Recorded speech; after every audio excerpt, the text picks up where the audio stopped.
Patrick Bet Davis rips UPS workers for getting paid too much. All right, hopefully Kyle plays his argument. I know UPS drivers do very well. I know if you work at the warehouse or the shipping facility or whatever the fuck they call it, you're working your ass off for your money, but because I applied there way back in the day, and they're like, you feel like you earned your money. Fuck you. I want to feel like I ripped you off. That's how you work smart. I want to feel like I ripped my employers off. The PB Companies are still doing stupid shit. They still think the wokies on Twitter control everything. Clearly willing to listen to people who totally disagree with them. And that is kind of rare. There's a lot of people online who like to do these hug boxes, right? No, actually, most everyone that's considered on the right is willing to talk to people on the left. Is your side that increasingly does not want to talk to anyone that doesn't agree with them. That's why I say, Kyle, your side is based on purity tests. And I think you're going to be falling with the young over the cliff, right with the Young Turks, right behind the Young Turks. Oh, I totally agree. Love to. You serious? Skittles? Oh, I got to check this out. Well, Kyle's blah, blah, blah. And at least oh, my God, they did it! Because they're all the way in Miami, and it's a lot to, like, go there. Oh, well, Skittles, get woke, go broke. Like, save it for a vacation or something. But I'm not a big candy guy, and I like Skittles. Shit. I'll just have to buy them on the down low. Get the trench coat on, the fedora, have that collar turned up, keep my head down and buy all the Skittles that run to my car as fast as I can. Yeah, I just looked it up.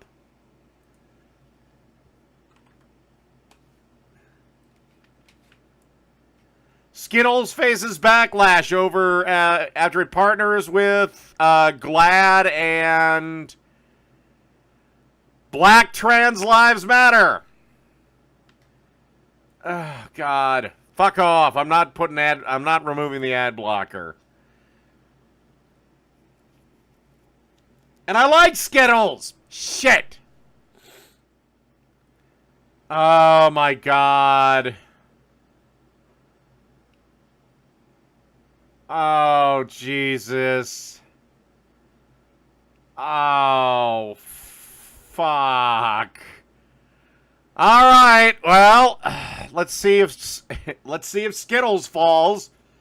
What do they just want to end the Skittles line? And they're like, well, we can't just say we're discontinuing Skittles, because that'll cause an uproar. I know, we'll slap some LGBTQ crap on it, and then nobody will buy it. Something probably in the middle of it's the end of the brand. It's a good time to do it to escape the cold. Anyway, because I guarantee you, Bud Light was way bigger than Skittles. So nothing against these guys personally, but let's get to the substantive disagreement here. So, well, look at Target. How much money did they fucking lose? They still haven't recovered. Patrick Bet-David and all of his co-hosts here are talking about, and I'll just have to disguise myself when I go get Skittles. Just look. So full-time is $49 an hour. That's $100 grand a year. Guys, 40, that's $100 grand a year. That's exactly what it is. The average full-time employee now. And they want more money?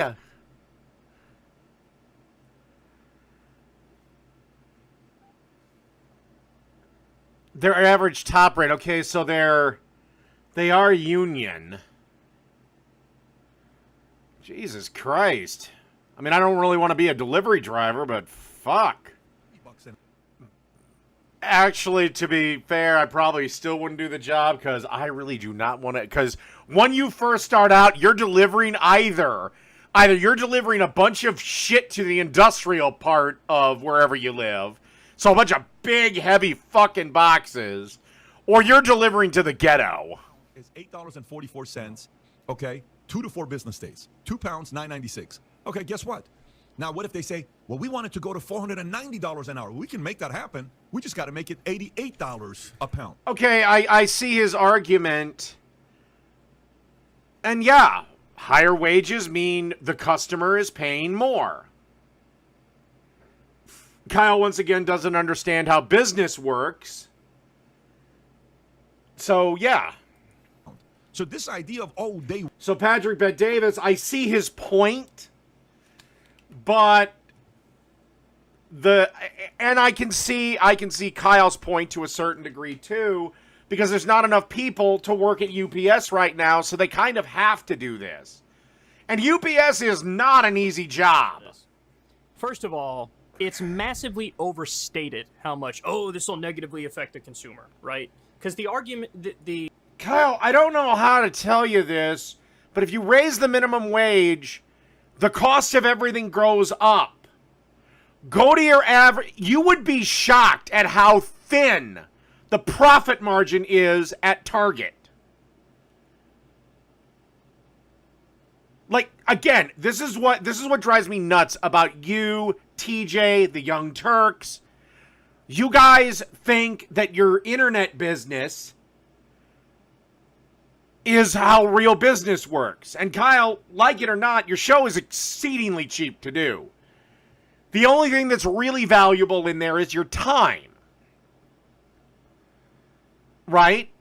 The only overhead is cost of your computer, cost of the power to run everything you need to run, and whatever your not cable, but whatever your internet bill is, be it through cable or whatever. Like, you guys think that like restaurants, you guys, that's another one you love to bitch about.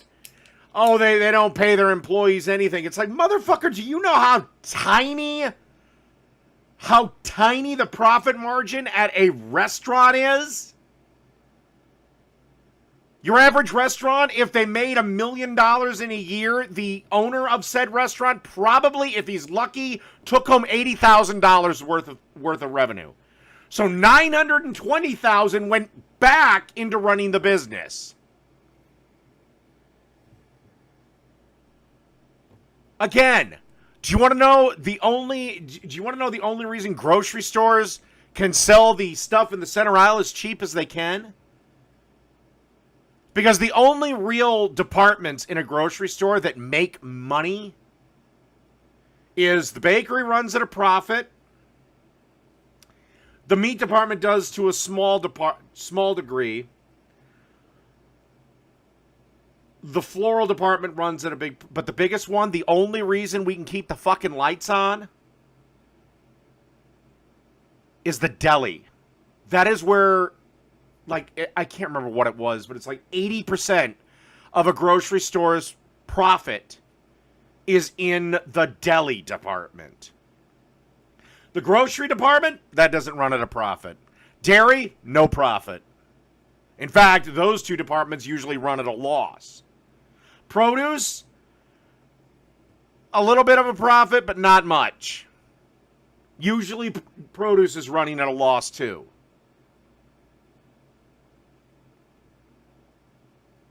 If it was not for the deli, the prices in the grocery store would be 10 times higher than what they are.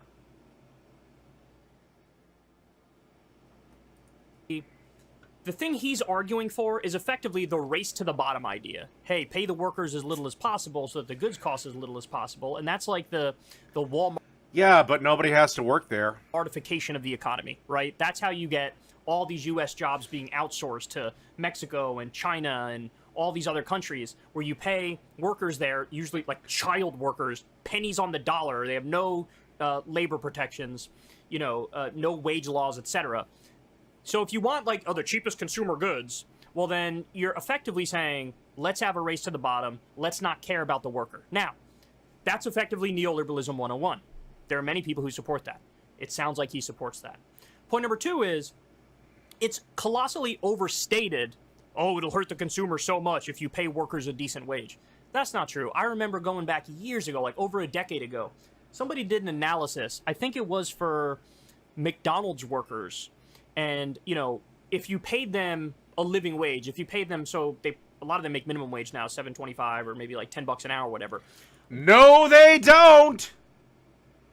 McDonald's has had to go above the minimum wage because there's not enough people to work at the McDonald's. It was not that long ago that McDonald's was open from like 6 a.m. to 2 a.m. Now your average McDonald's is open at about 5, maybe 6, and they close up at 10. And Kyle, do you know how razor fucking thin the profit margin is at a McDonald's? Because they're trying to sell food as cheap as possible. I would not be shocked if McDonald's runs on a 3% profit margin. The announcement gave people a decent... Phoenix, not every job is meant to be a living job. So no, there are jobs that are not meant to pay a living wage, nor should they. wage so they can live it. Well, let's see. The CEO is responsible for running a worldwide company. The average UPS delivery driver just has to run his stupid little route. Which do you think has more responsibility? And by the way, Kyle, I got news for you, buddy. You're a CEO too. The CEO makes 19